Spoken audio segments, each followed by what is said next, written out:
Hey, I'm Carrie. I'm Sandra. And what are We are we? the Screaming Divas, or as Carrie calls us, what Divas are we in the now? woods. Divas in the woods. Because what's happened to our lives? We are in the woods. So All who right. do we interview? Who? We have a really special, funny person today, and her name is Christine Goerke, the Goerke. Yep, held in mommy, soprano extraordinaire. mama of two. Yep. And there might be a little history between Miss Goerke and I, but you kind of got to watch this clip to find out why. Check it out.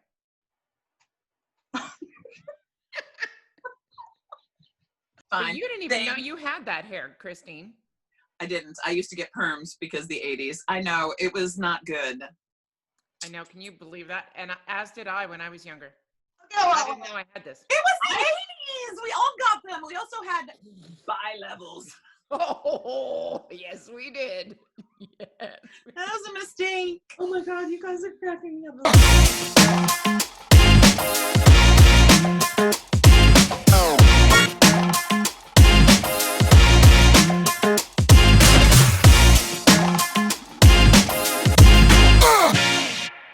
Okay, listen, I really don't give a shit if people do this, but well, you always want them to do it. What is it?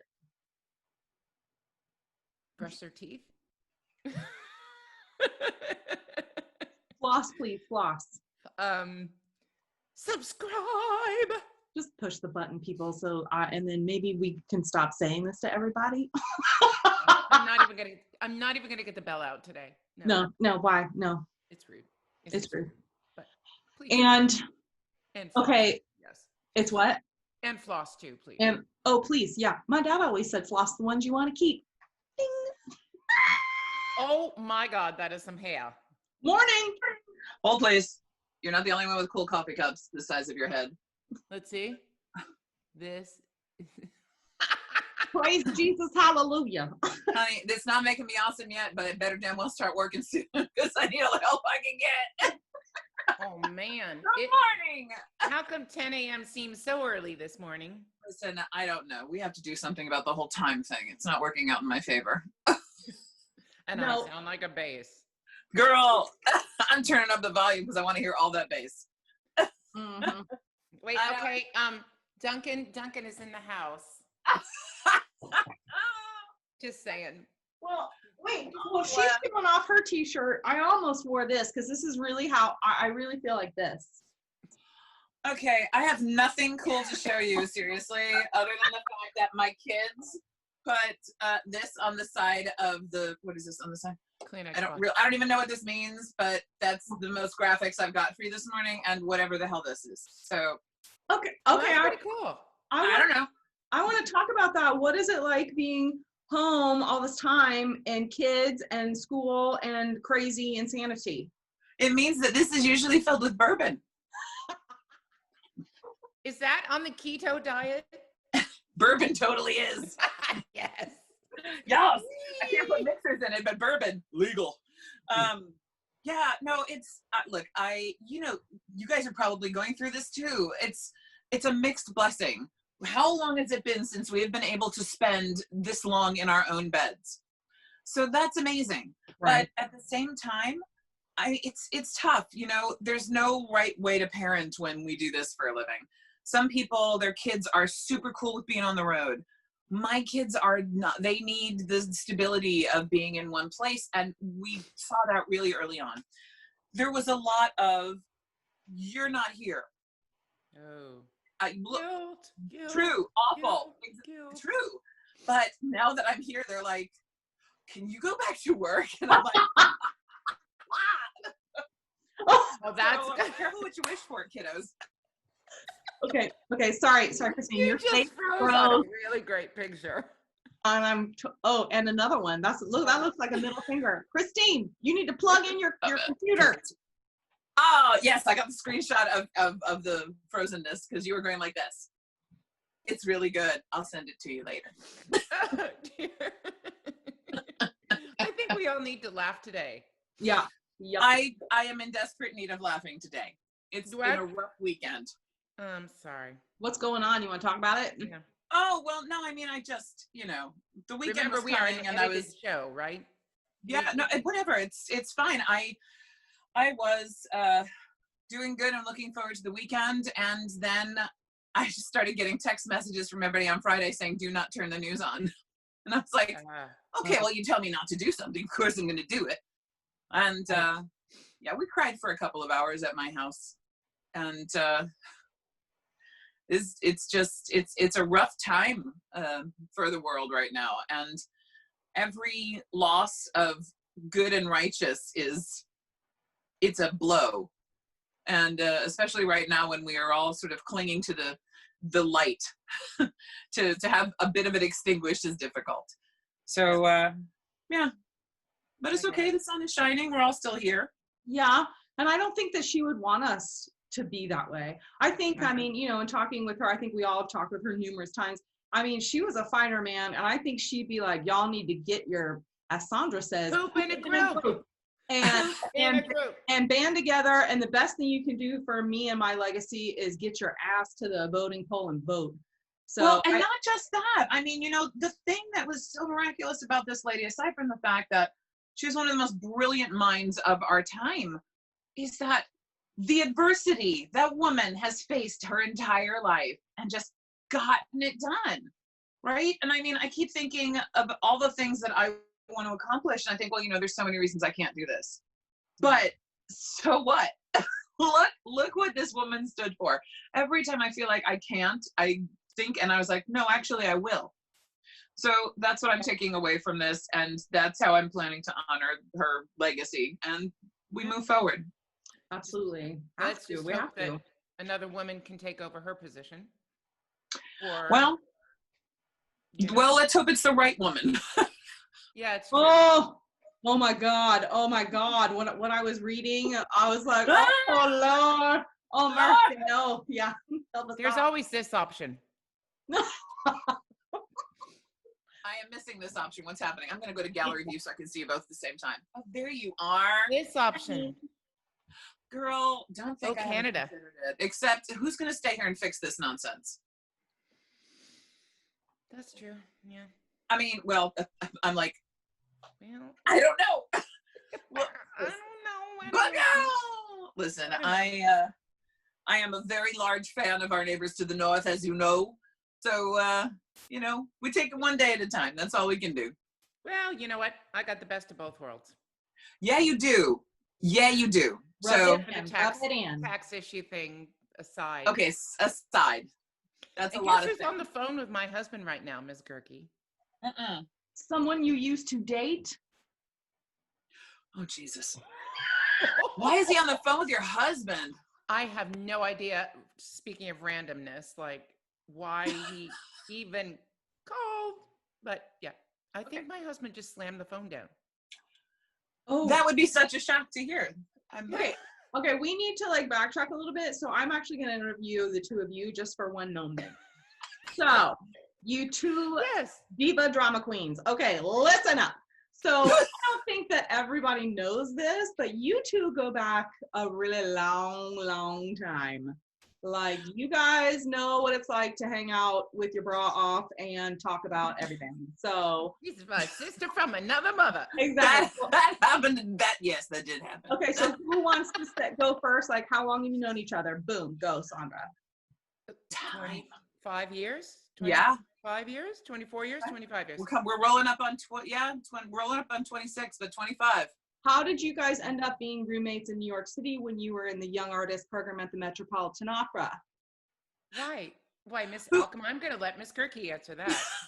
Well, actually, that was a funny thing because we were both about to take an apartment in a building a couple blocks away from them. It was just going up at the time. And, Sandra, you were in that 3rd or 4th floor walk up on East 88th? 88th, I think. Something and Lex and this teeny tiny little place, and I was in a tiny 1-bedroom on 54th that I would have to call Sandra to find out what the weather was like because I was this far my windows were this far from a brick wall on the 2nd floor. I had no sunlight. Is the brick while wet, Christine, or is it not? And you're like, is it wet? Okay, it's raining. Okay, got it. You know, like, put your hand outside the window. I don't know. That's I don't horrible. know. That's horrible. Oh, It was God. horrible. But then we heard about this. We were about to be both paying $19.70 a month or something. Remember when one bedrooms in a new building were $19.70 a month? Adorable. And we thought that was a lot of money. And I said, can you imagine what we could get if we put our money together for $4,000 a month?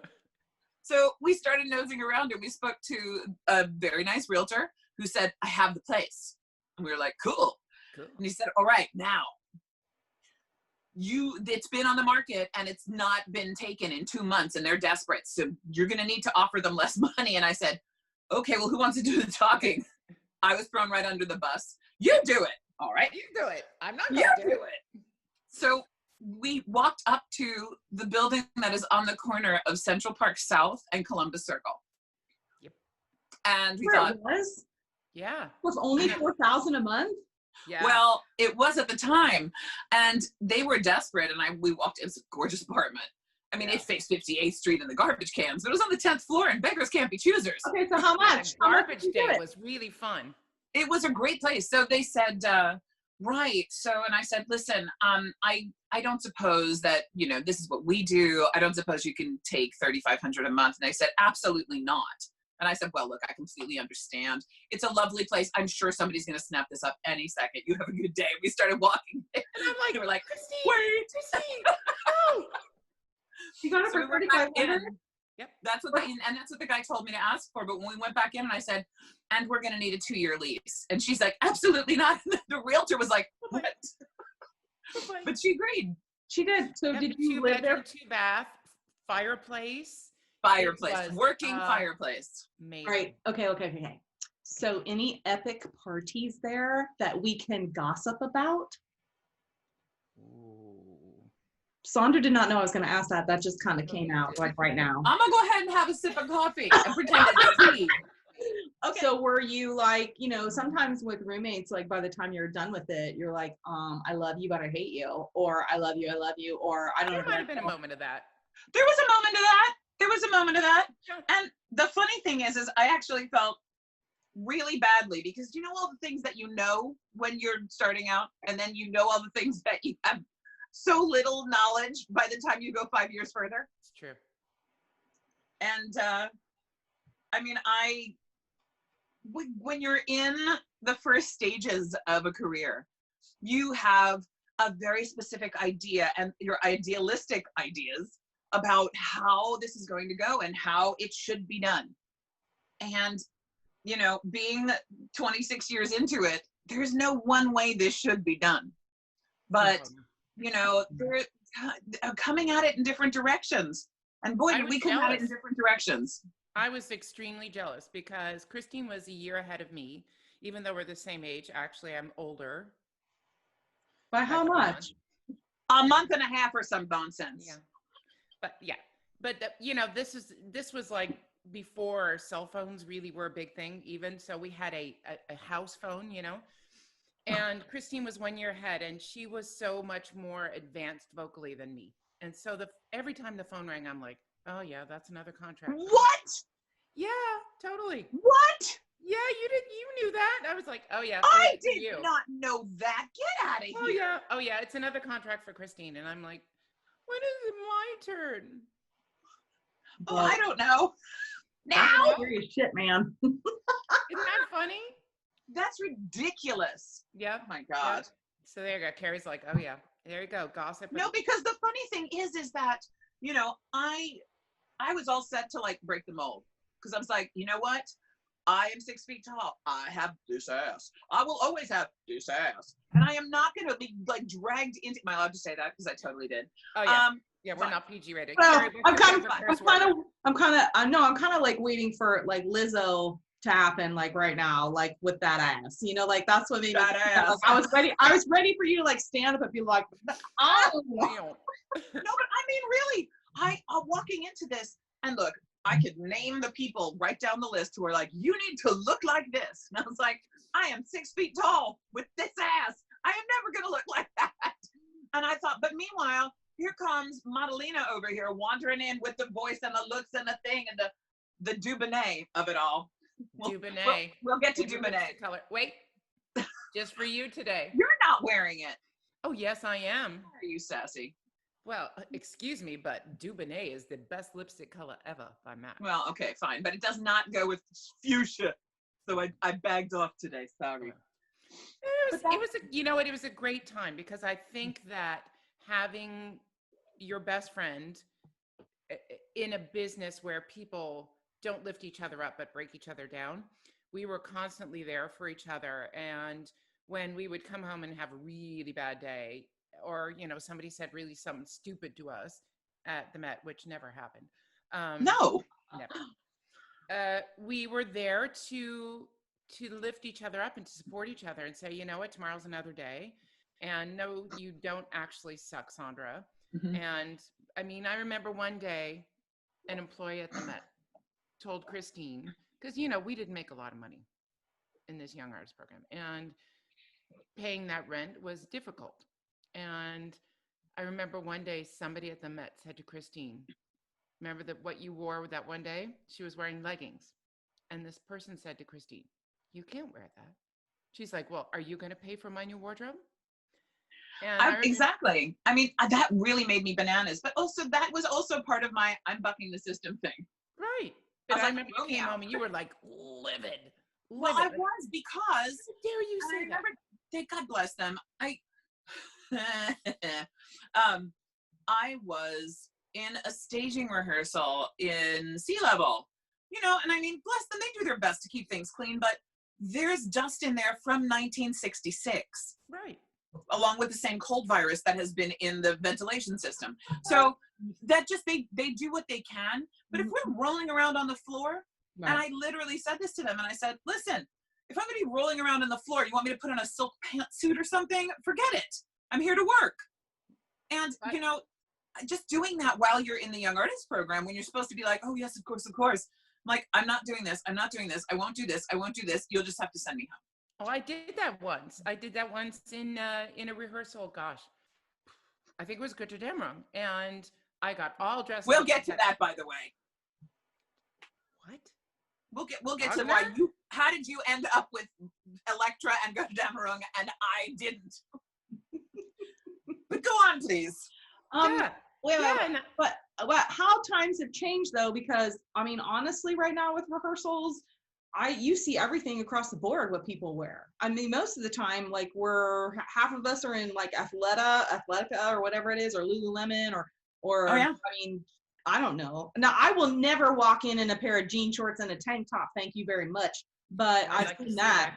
That's a hot mess, man. But but I mean, I try to look put together. But if I'm rolling around the floor, I'm not wearing. No. You see dressed up first day of rehearsal, and then we find out what's going on and what the set is and the shenanigans, and then everything changes. And the Old Navy comes out. Yes, absolutely. Yeah. I miss those days though of rehearsal. Oh, I miss them too. Okay, you've been. I'm sorry, I'm going to 180 this conversation. You started a new thing with teaching and a new website and a whole new thing. Like, how is that going? Are you enjoying it? Yeah, I am. I mean, look, I sat here for like 2 months. I'm not a person who is prone to depression. I'm a person who's like, right, well, this sucks. Let's get on with it and figure something out. I had 2 months of literally staring at the wall. I couldn't get out of bed. I had no idea what to do. I was scared. I've not seen myself like this ever. And I didn't want to sing. There was no way I had any intention of trying. There was no reason to. I was miserable at the prospect of it. And about 2 months in, a friend of mine called and said, can you just go through something with me? Because I have to go do this thing, and I know you know it. And I was like, how am I going to go through this? She goes, I'll call you on Zoom. We'll just go through it. And I was like, it's not going to be helpful, but fine. Yeah. Zoom? Exactly. I didn't know what Zoom was before. I don't know. Right, exactly. I had no clue. And so she called, and we worked on, she wanted to work on Didon, Adieu Fière Cité. So we were looking at the end of this, and we get through it, and I was actually really excited because she totally locked into a couple of things, and she got excited herself, and so we got off, and I thought, oh man, you know what? I sing Cassandra, and my manager was always after me to learn Ding Dong because said, you know, you could do both roles and walk home with 2 fees. Remember when we got fees? Isn't that was fun? What was that? But I thought, what's that?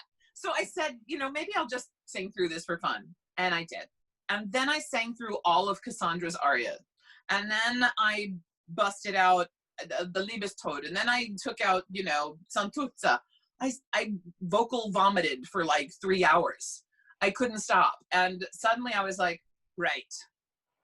Okay, enough of that. Now I'm ready to do something. And it turned out, if I'm just going to sit here, if it was helpful to my friend, I thought perhaps I could be helpful to other people. And this sort of, you know, at-home coaching thing was born. And so I'm doing this between 16 and 20 hours a week. Wow. Oh my God. Yeah, I mean, and it's, I have to say, I'm really loving it.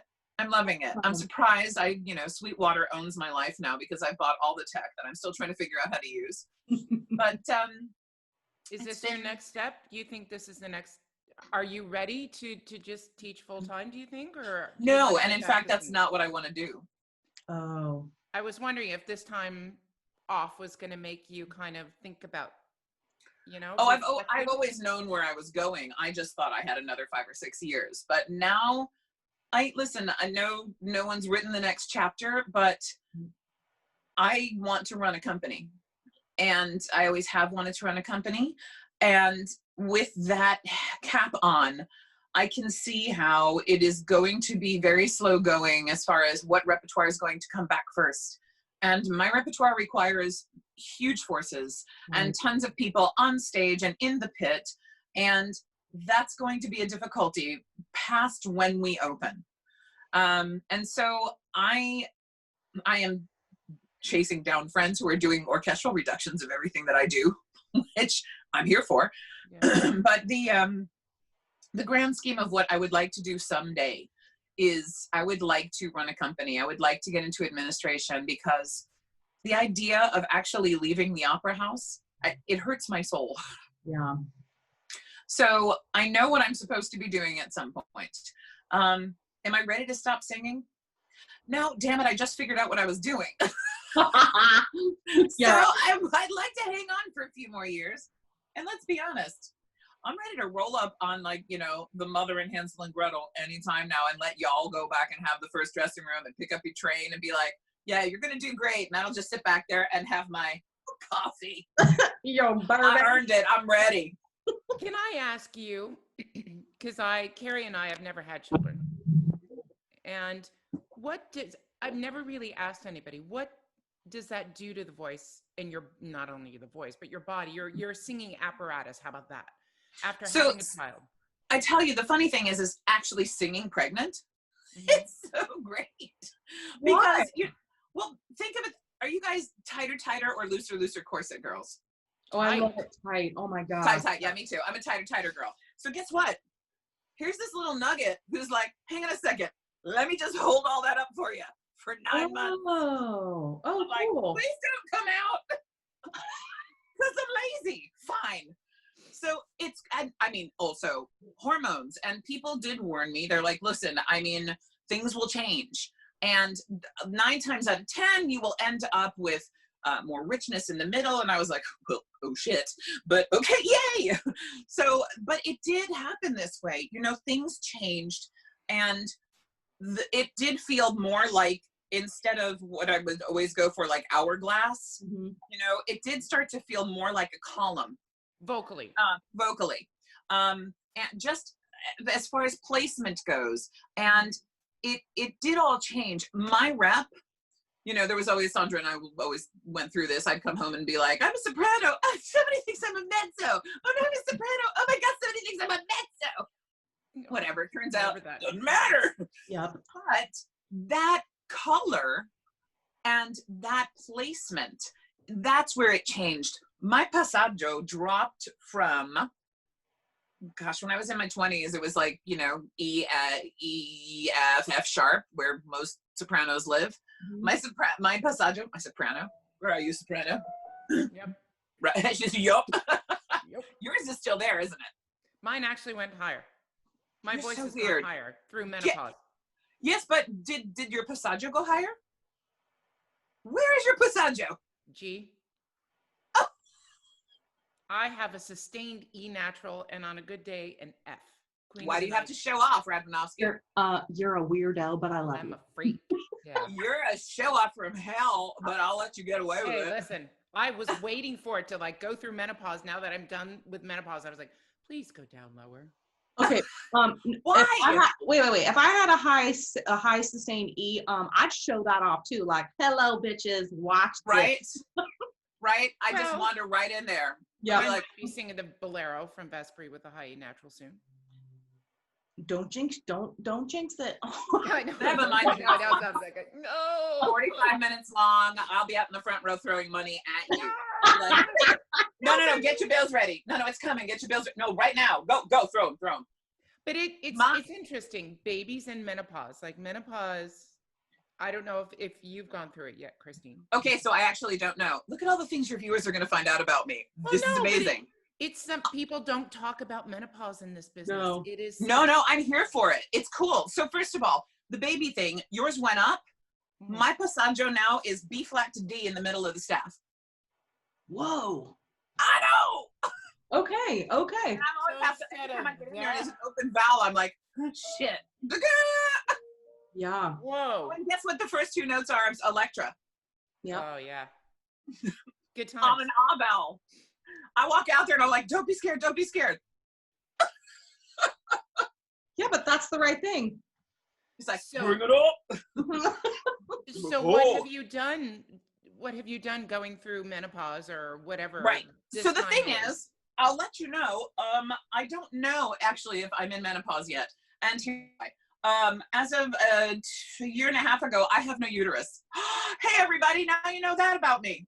Whoa. I had a hysterectomy 2 years ago. Just, my uterus jumped the shark and I was like, I've had enough of you. Out you go. I'm not using it anymore. Okay. Ovaries too, or just the uterus? So this was the summer before the ring at the Met. And of course my doctor was like, I'm going to fight you for the ovaries. And I said, you can't have them. She said, but she's like, why not? And I said, because you'll throw me into menopause overnight and that'll be the end of me. And I have a ring cycle. So she goes, all right, you better come in here for scans or I'll find you. I love my doctor. Oh, okay. And so she left them and I go and I get an ultrasound every 6 months. And, the funny thing is I'm so glad that I did it because I was having all kinds of weird things associated with female nonsense. Right. And it affects your cords, as we know. Right. So now that wasn't happening anymore and that was great. But because of that, the only way I can find out where I am in the grand scheme of things is to have a blood test. Oh. Wait. Where you are hormonally is to find out. Yeah. Okay. Like where you are in cycle. Menopause. Oh, okay. I remember. I have no idea. Yeah, it's a bit of a roulette. Right? That's not roulette though. I don't gamble much. That's dice, but I've never said to anybody, but when I was preparing, Carrie doesn't even know this. When I was preparing to do the 3 Queens, my cycle was getting really irregular, but I have PCOS anyway, so it was always kind of irregular, but it was getting really irregular. And so my doctor said, well, you know what? I'm just going to send you to the gynecologist and get the blood test and see where your hormones are. And I go to this doctor thinking, he's going to say, you're in premenopause, blah, blah, blah. And he said, well, you're in full-blown menopause. And this was 1 month before I was to start the 3 Queens at the Metropolitan Opera. And I said to the doctor, anything else you could tell me to like really make my day?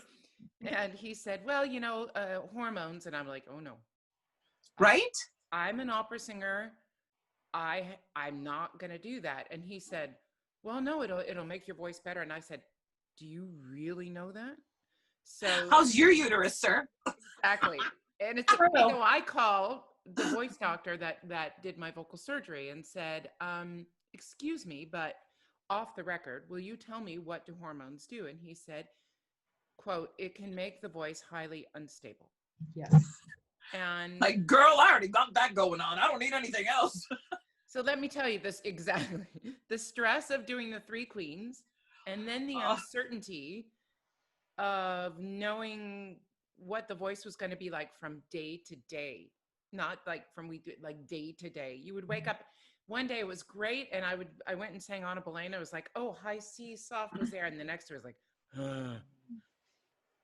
and you have no control over it. Yeah. And I talked to so many singers, and we're like, okay, what did you do? And this one said, yeah, I did hormone replacement. The other said I didn't. And you go, you know what? I'm just going to ride this ride and see what happens. But there's no one, it's the same thing we talked about 5 minutes ago. There's no one correct way for everybody. No. So, I mean, and also from day to day, this changes. Before all of this, I had a similar experience, but it was before I, removed the offensive part. The season before, I was doing Electra at the Met, and my doctor kind of encouraged me to do the hysterectomy the year before because things started to get bad. And she's like, you're not even using it. And I was like, that's not the point. I'm not going to have a surgery because it's like a C-section surgery and there's 6 weeks of recovery. I didn't have 6 weeks and I didn't want to cancel these things that were coming. So I will not go into gory detail. Let's just say that I was highly anemic. There were days I could not leave my house. And one of the performances of Electra at the Met, oh God, am I going to say this? Yes, I am. I was so scared I was not going to make it through an hour and 40 minutes on stage without being able to come off, without destroying my costume in front of a full house of people, that let's just say there were many layers of protection, including things that depend. Gosh. Oh my God. I remember that. I remember you saying, Sandra, do you have anything? Oh my God. I was like, I cannot believe I'm doing this. Thank God this costume is baggy. But I could just imagine if it was like a regular production and something happened, to be like, oh, cool, it's part of the production, but it's not. This one was all like, you're in like street clothes. I was like, well, great. I think I should probably. I mean, can you imagine if you were in one of those where you can't even like get up under your skirt because you have so much stuff? Like I sometimes I feel like, does anybody, I mean, we sometimes are on a job so long, we have like 2 periods and I'm on my period in a dress that I can't do anything. What am I going to do for this entire show? Because I know it's going to be an absolute disaster. And to then go through something like that where your body is 10 times what it normally is, I can't even, I mean, that's just horrendous. I'm sorry. Well, no, it's true. But I mean, I laughed because I had this conversation with a dresser in Chicago who I'm sure we all know, who is just the most wonderful human being ever. Yeah. And she was like, I have done things. And I was like, no. She's like, oh yeah, she did it for me. Like, she did it for me. I was like, oh my God. Y'all are pay your dressers. Angels. Tip your dressers. Thank bring you. them alcohol. Bring them flowers. Hug them. Babysit their kids. Whatever it takes. They are your friends. Okay, I want to ask you a question that is really none of my business, but I am curious, and we can edit this out. So we've talked to a lot of singers, but very few that are Americans, your level, stuck in the States where we can't work and we have no idea when it's going to open back up. So what I find really fascinating is that everybody everybody always thinks that you guys are on your level, you've made so much money, you sing all the time and you get top fees and blah, blah, blah, blah. But I don't think that people realize how financially burdened, like financially devastating this was for all of us. And so I was curious if you would want to talk about what kind of financial fallout happened with you and your family, and especially being an American looking at a much longer time to get back on stage, except for those few possibilities in Europe that we can, I guess, canceled or we can get visas for now. I have no idea. But I mean, I feel like I see 3 Americans over there, but I mean, the rest of us are stuck at home not being able to work. So do you want to go there? Do you want to talk about that? Oh, yeah. Hang on. Here's my seatbelt. Let's do it. Okay. So first of all, I don't care if you make $15,000 or $150,000. Losing an entire year's worth of work is an entire year's worth of work. I mean, we're rolling up right now. I'm hearing things now. People are trying, but we're looking at least 15 months. Yeah. I mean, and you say the people who are over already in the Europe, I feel like these are people who have fest contracts and it's a different situation. So they are able somehow to get there. But my one piece of work that was not canceled for me this year were concerts in Munich with the radio orchestra. And they basically wrote and said, well, first of all, it's a small hall. We're not sure how we're going to space the orchestra, but honestly, we're just going to have to cancel because Miss Goerke probably won't be allowed into the country. Without even trying, they canceled it. What could they do? What could they do? Well, some Americans have gone over there. Yes, but I mean, are they people who are going to do guest things, or are they people who are going to be part of a program or being part of a fest? I think it's both. That's a different, okay, so I've only seen, friends who are going over to join fest programs, but it's getting out of the country is the thing. And, it's, I can't blame anyone. I can't blame anyone.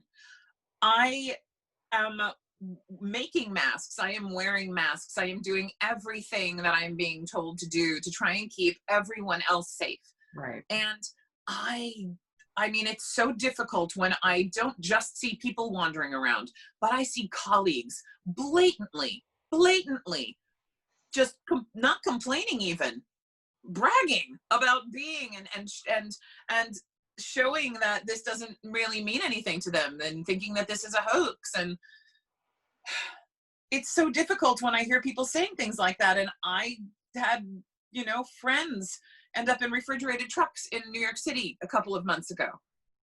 No, I think the gamut of how everyone has dealt with this and what they believe and what they don't believe, because honestly, I mean, the information that we've all been given has run the gamut. And even alone in our own country with the CDC that we've all trusted for years, is all of a sudden nobody knows what to believe anymore. They just changed their story today. Yeah, I know.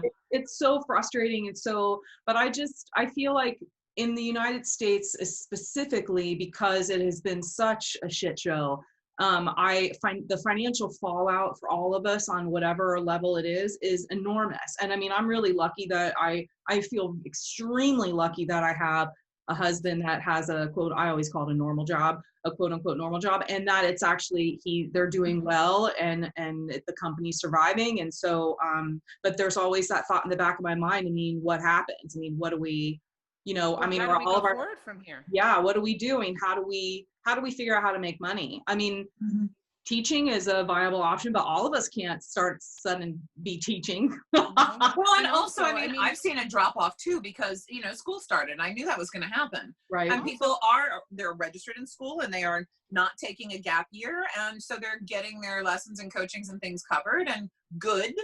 But I'm scrambling to do whatever I can. And my husband also has a muggle job, which is awesome.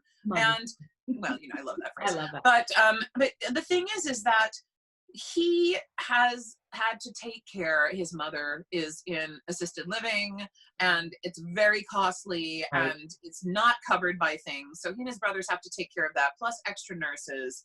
Plus there are a million other things that are unrelated. And I mean, we set up our finances with our spouses, with our partners, with whoever else, helps out with the family. And, you take care of this, you take care of this, this right, is coming out of this. I have always taken care of a majority of things because I had been doing that since before I met him. And it's sort of how things were set up. And the mortgage is me. The big bills are me.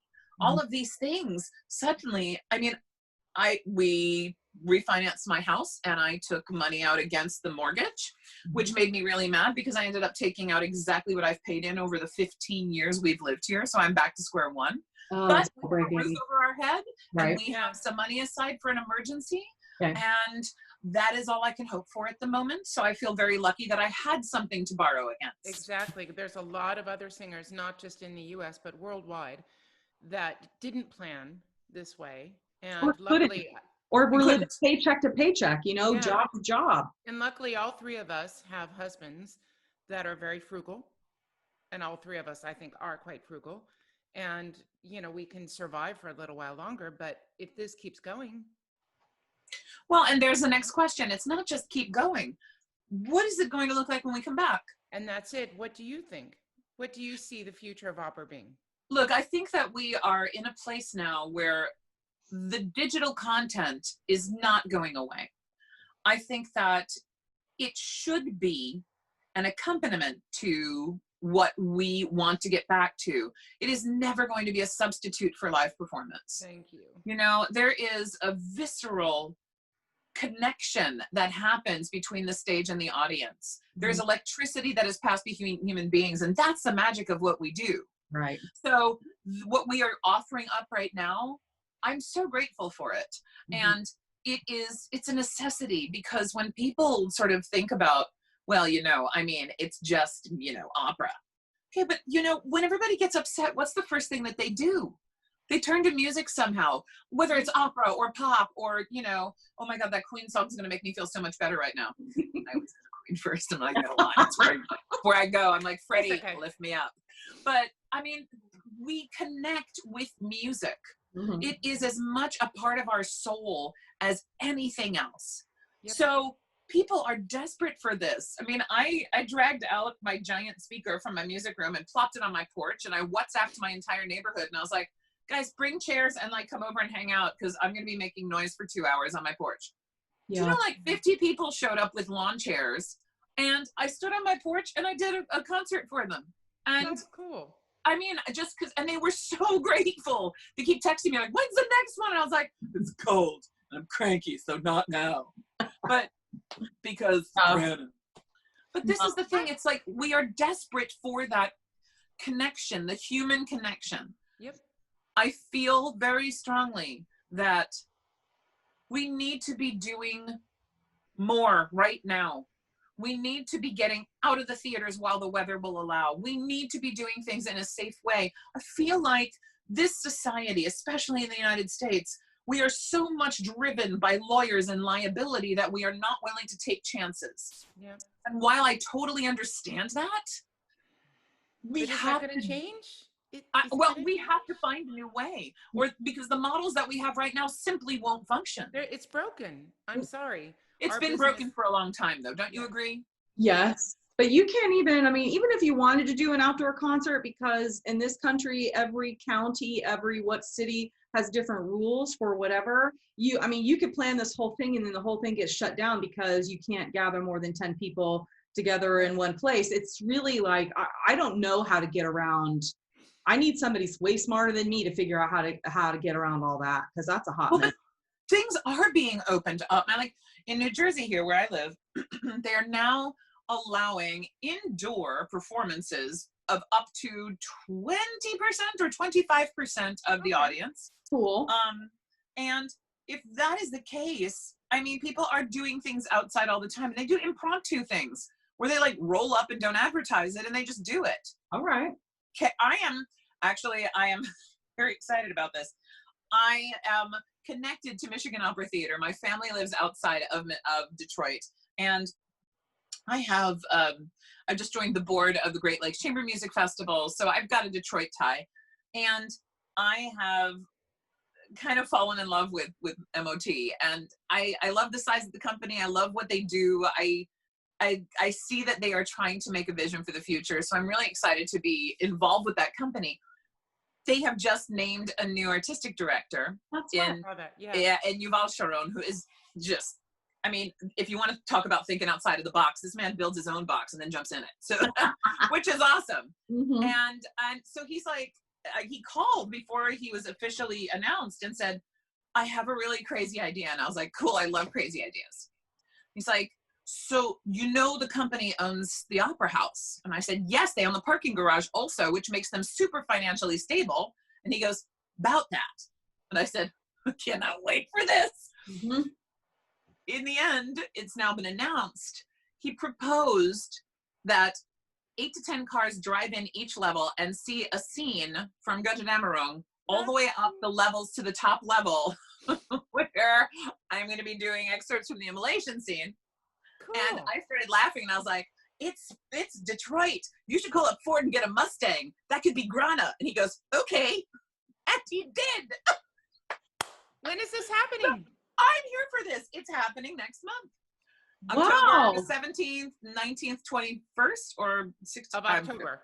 In Yes. the parking garage. Yes, 17, 18, 20 right now, but I think they're talking about adding another performance. So you drive through and you like roll your window down and watch the scene? How does that Yes, work? they're also going to have, you could, yes, do that, but so we have hired Ed Windles, who is a brilliant orchestrator and composer himself.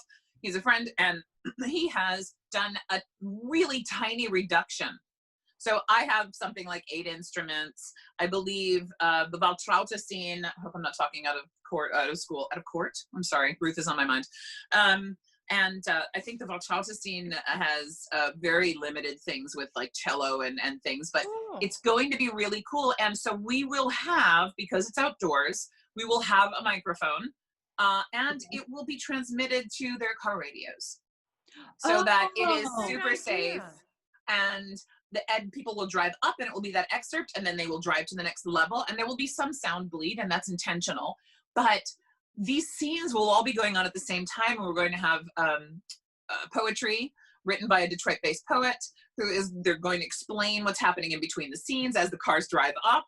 Whoa. And I think it's a brilliant idea. It's thinking out of the box. It's doing something. It's bringing live art to people. Yeah.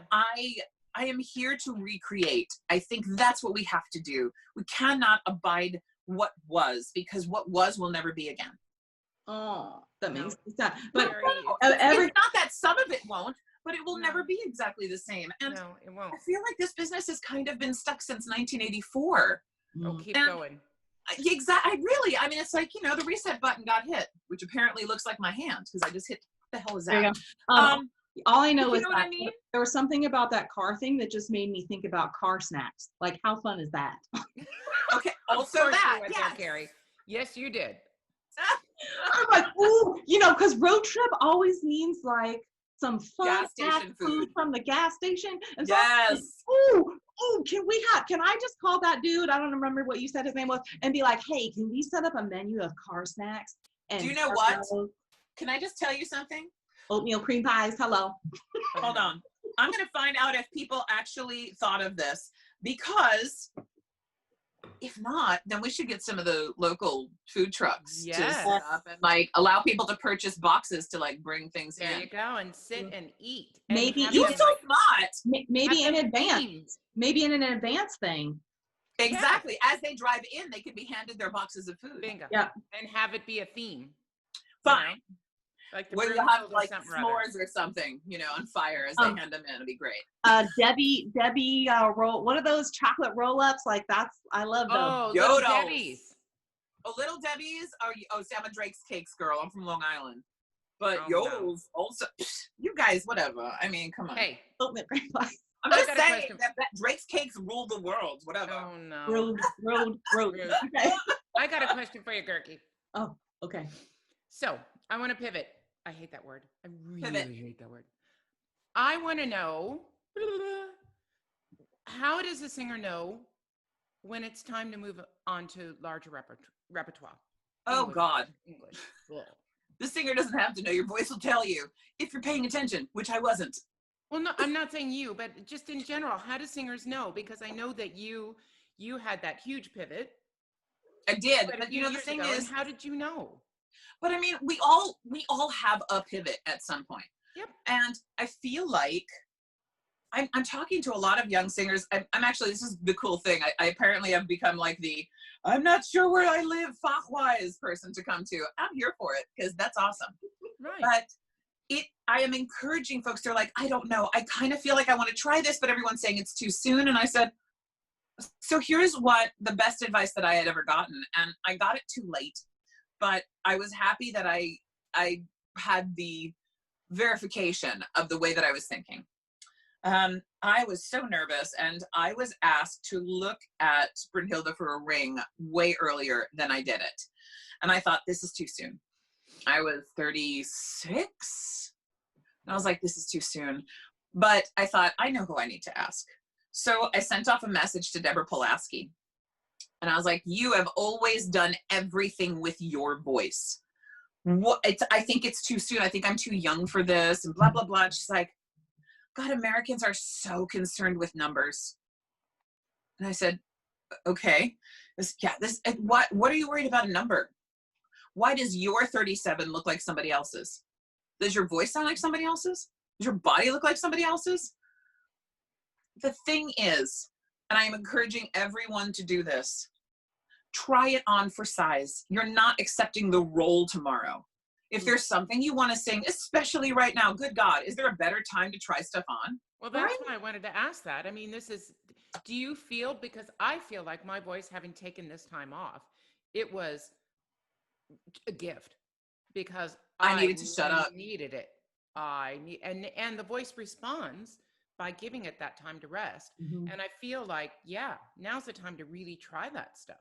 Absolutely. I think that's totally true. I'm leaning into a bunch of reps that I have had sitting around for a while thinking, right, is it time to do this now? Right. So the other day, out of nowhere, I just made myself so miserable by doing it. For some unknown reason, I took Isolde out. Not like I'm getting to sing it this year or anything, but I thought, what the hell? And I sang through the Liebestod for no reason, and I got to the end of it, and I just went, oh! And I said, that must have been a one-off. Let me try it again. I don't know if y'all, the way that it ends is on a B, F sharp, F sharp. Okay. And it's like the F sharp at the end of the entire damn opera has to be like, can I just tell you how much I love the idea of doing that on an F sharp? And every time I got to it, that's like one of those right. And so I'm like looking at, it's like you can see it coming. It's one of those moments where you're following along in your head on the music, going shit, and then it's coming. But I did it, and all of a sudden I went, there must have been a one-off. So I did it again, and I did it again. And I thought, 3 times in a row. I jumped up and down. I was so excited, and I was like, I figured it out. I have no place to do it, but I figured it out. No, but I think that's the gift of this time. I mean, I feel like we've gone so much that certain things certain things creep in there. Yeah. And there's things in roles that I love. I sing really well, but there's some parts of it that I really am like, oh, Carrie, that just doesn't work. And it just kind of kept compounding itself because you don't have time to tear it apart. And then you're going on in the next spot and doing another role. Yep. So this time, once I got over the grief, I think of all of it, like what you were talking about the first 2 months, and actually singing was bringing me massive tears. I found that there was joy in actually having the time to go figure out those places, fix them, and it makes me look forward to whenever, girl, I don't know, 15 months, 2 years, whatever, and if they still want to hire me, I'll be ready. Does that make sense? Like, I figured it out, and I hope you still want to hire me. Lord mercy. Listen, I mean, we are all here and ready to go. I mean, I think you're absolutely right about the time, and like I say, there are things that I'm of an age. You're younger, Carrie, but I'm of an age. And you shut up. No. But if you're of an age, then I'm of an age. Listen. So yo, that is the age where everybody's blonde, you know? Like what? Oh, I'm sorry, but I wish I had done this like 20 years ago. Can I just have a moment, actually? I wasn't gonna say anything, but here I am gonna say it now. Bomb, damn, shell. Yes! Yes!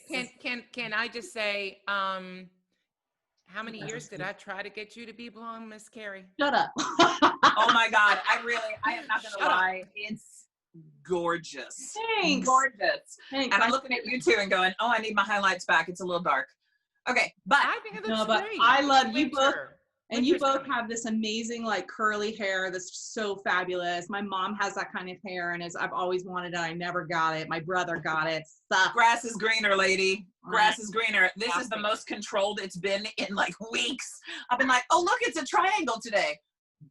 Crazy bun. Fine. But you didn't even know you had that hair, Christine. I didn't. I used to get perms because the 80s. I know. It was not good. I know. Can you believe that? And as did I when I was younger. I didn't know I had this. It was the 80s. We all got them. We also had bi-levels. Oh, yes, we did. Yes. That was a mistake. Oh my God, you guys are cracking me up. But here, are there roles that you have always wanted to look at and that you were not, like right now, are there roles that we're sitting around that you're like, I'm just going to put them on and see? Yeah. What are they? For me? Mm-hmm. Ones that Just always really wanted to do, Andrea. That you're like busting out right now. Like Andrea Chenier, Manuel Esco. Those are my 2 faves that I really want to. I just want to sing them because it makes my heart happy, and that I know, like, I can't wait to just call somebody and be like, you have to hear this, you know, like, so those are two of my faves.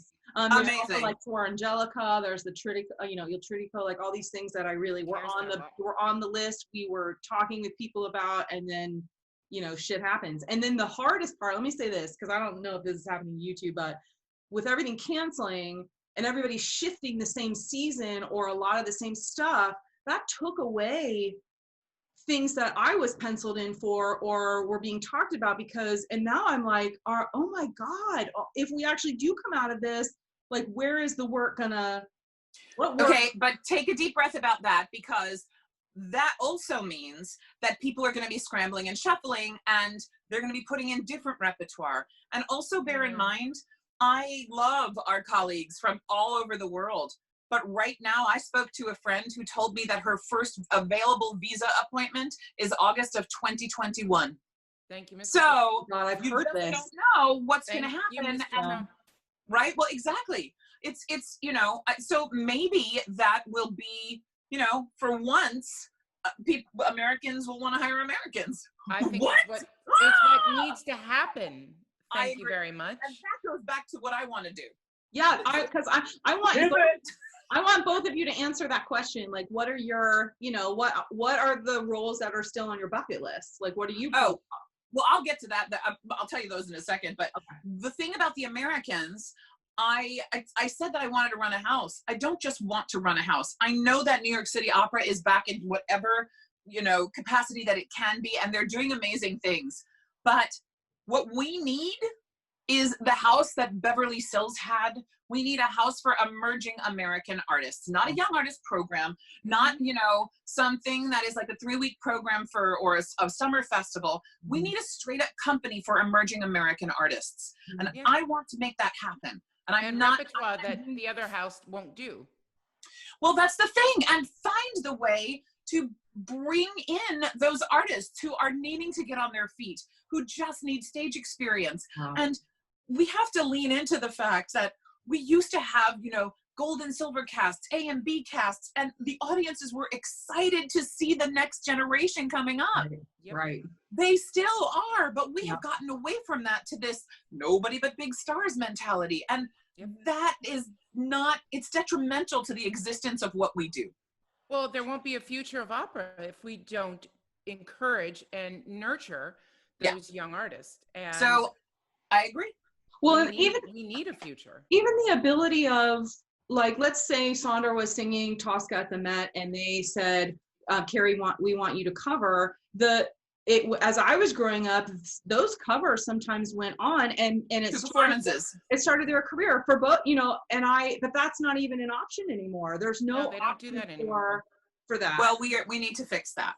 I agree. Yeah, and I think that the more vocal we are, maybe someone will listen. Well, or maybe, you know, the folks who are buying the tickets need to insist. Yeah, well, that's what I mean. We, the public. I mean, I think that's true. As far as the roles that are sitting around for me, I'm about to make all of my mezzo friends mad, but I have had Neris sitting on my piano. I have had Santuzza sitting on my piano. I have Minnie out, but I'm not sure it's for me, although everybody keeps telling me it is. And I love singing all of my German stuff, but it's not all I do. I knew that the minute I stepped into this rep, I was going to be pigeonholed into it, but it's not all that I do. And whoever's listening, somebody needs to hire me for Falstaff at least one more time, because I can't get all the other stuff memorized, because that's still stuck in my head and I may as well use it. Put it out there. Hey, world. I did. Universe. What about you, Sandra? Yeah, what about you? Ooh, I had a role debut canceled. Leporello. And I have sitting on my floor a stack of music about that high that not only do I want to learn, but I have to learn. So that would include Turandot. Yes! That would include Minnie. Yes! That would include Attila. All yours. You just went from Minnie to Attila. Yeah, but Skippy McGee here now has like a high E that she rolls out of bed with. So I am that freak. Yes, I am that freak. Yes. Good. What else is on that list? No German. What else? I think that's like the highlight version. Cool. For right now. Like and Rio. You know what? I'm happy there aren't too many roles that I want to sing that I haven't sung. Cool. I am one of those lucky people. I do want to do there. Oh yeah, there's one more, but that's like lower on the stack, like the ones on the top I got to pull out first. The whole Tritico. So I have to learn, I have to learn Tabarro and I have to learn Johnny Skiki. Love it. Johnny Skaka. Yes. Yeah.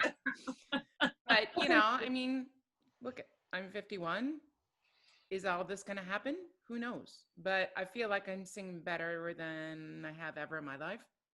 Isn't that the suckiest part of this? Yes. I'm telling you, I'm like, I just figured all this shit out. I know. And I had you will not take this away from me right now. I got 6 years left. I know. Maybe. And more. I had a Zoom coaching the other day. Oh, that was just painful. What did you have? I had a coaching with Tony via Zoom. I hated it, but I loved it. But I hated it. I know. But look, it's not easy. No matter what equipment you and I have, it's not so easy to sort of hear things and figure things out and really get feedback if you're not in the room with somebody. Yeah. It depends. Yeah. Yeah. Girl, you got me up early. It is early. Are we? I got to go get a COVID test. So we got to do some. Yeah. I've not had one yet. So. Oh, you haven't? No. Fun. It's the one in the. Oh yeah, and there's a 4 to 5 hour wait. Okay, so I'm gonna just warn you ahead of time because I've had 3 of these, and luckily there is a saliva test that you can take at home. That's nice, but it takes some time to get it. But so not here in Canada yet. No, be really, really ready. I feel like I walked out the first time without the front right lobe of my brain because I'm like, you can't scare me. I go to an ENT. I got a camera up my nose. Like that? Right. No. And I was like, you clearly have no idea what you're doing because he's like, oh, I know. It's like I walked out like, ooh, Rooter up the nose. Okay. I went there with like prepared, like mommy purse, with the tissues, thinking I was going to need all that kind of stuff. No, I needed water because it got so like up in there that I just needed to wash, like saline rinse, whatever was going on. So sorry, bring water. Do I need show up with a neti pot and just scare them all? Oh yeah. Be like, hang on. I have my Steramis though. Maybe I'll bring that. Bye. Is it like Summer's Eve? We need a Summer's Eve. Oh my God. Okay. Little picture. Oh my God. All right. Rapid fire. Woohoo. Very good. Go girl. Go. Oh, okay. What's a lie you recently told? I can't even. There's so many. I mean, what? A lie I recently told. That I was having connection issues while I was late for something on Zoom, and I was actually just getting a coffee and a cookie. Honest. Love it. Truth. Good. All that went through my mind was, it's so big. We're editing that out. Okay. What is something you do that embarrasses your kids? Everything. Everything. Absolutely. Actually, I am that person that if I wander into a store and someone has like got their mask around their chin, all 6 feet of me will march right up and go, I don't think you know how you wear that. Can you please put that up over your face?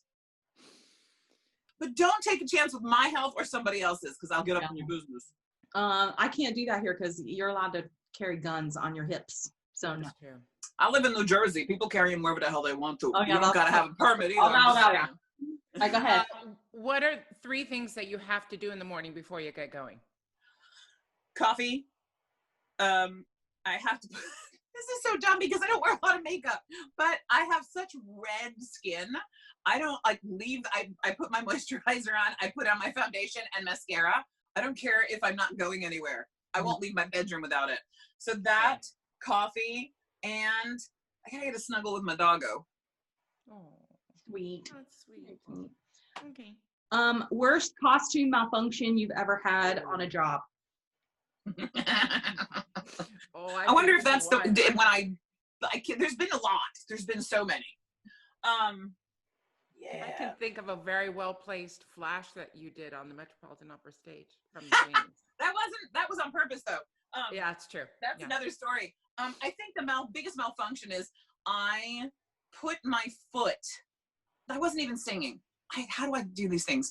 I was singing Vitalia in Paris, and it was in this Lily Decker production, and there was just this huge skirted panier fabulous thing, and Parto Parto was happening, and Sesto was running off stage, and I was running off after, and I put my foot forward, and I managed to get my toe in between the hem and the like just where the basting was for the hem. Yes. And I went, and then they're still playing, and now I'm like on the floor, and this poor Sesto, it was Casarova, and I was this way, and she is right behind the set going, "Are you okay?" Because I was laughing at the fact that I just face planted at the Paris Opera, and I thought, well, I'm on the ground now. How the hell am I going to do this? I have a recit. So I just rolled over and tried to be all sexy about it and do the recit and get off stage, and I got off, and you know what it's like. You're in paniers and you're on the floor in a heap. It's not so dainty to get up. No, it is not. The whole thing was a hot mess, and I came off, and the assistant director had put it back up, was in the wings, and I said, "Did I save it?" And he goes, "No." No, that was bad. No, not at all. And I was like, oh. Do we need to tell the story of that well-placed flash? We are talking about the flute, right? Yes. Yeah, I'll do that. Does it involve a booby? No, it does not. It's even worse than that. So yeah, a little lower. Frank Lapardo was singing Camino, and Frank and I are like Long Island buds, so it's like, who's gonna get who on stage. So anytime I walked out there, I was like trying to get him, he was trying to get me a laugh or something, and I don't even remember exactly what it was, but he totally made me break, and that's hard to do, and I was so mad because it was in the middle of like a quintet or something, and I had to turn up stage because I was laughing, and I thought, I gotta get this guy back.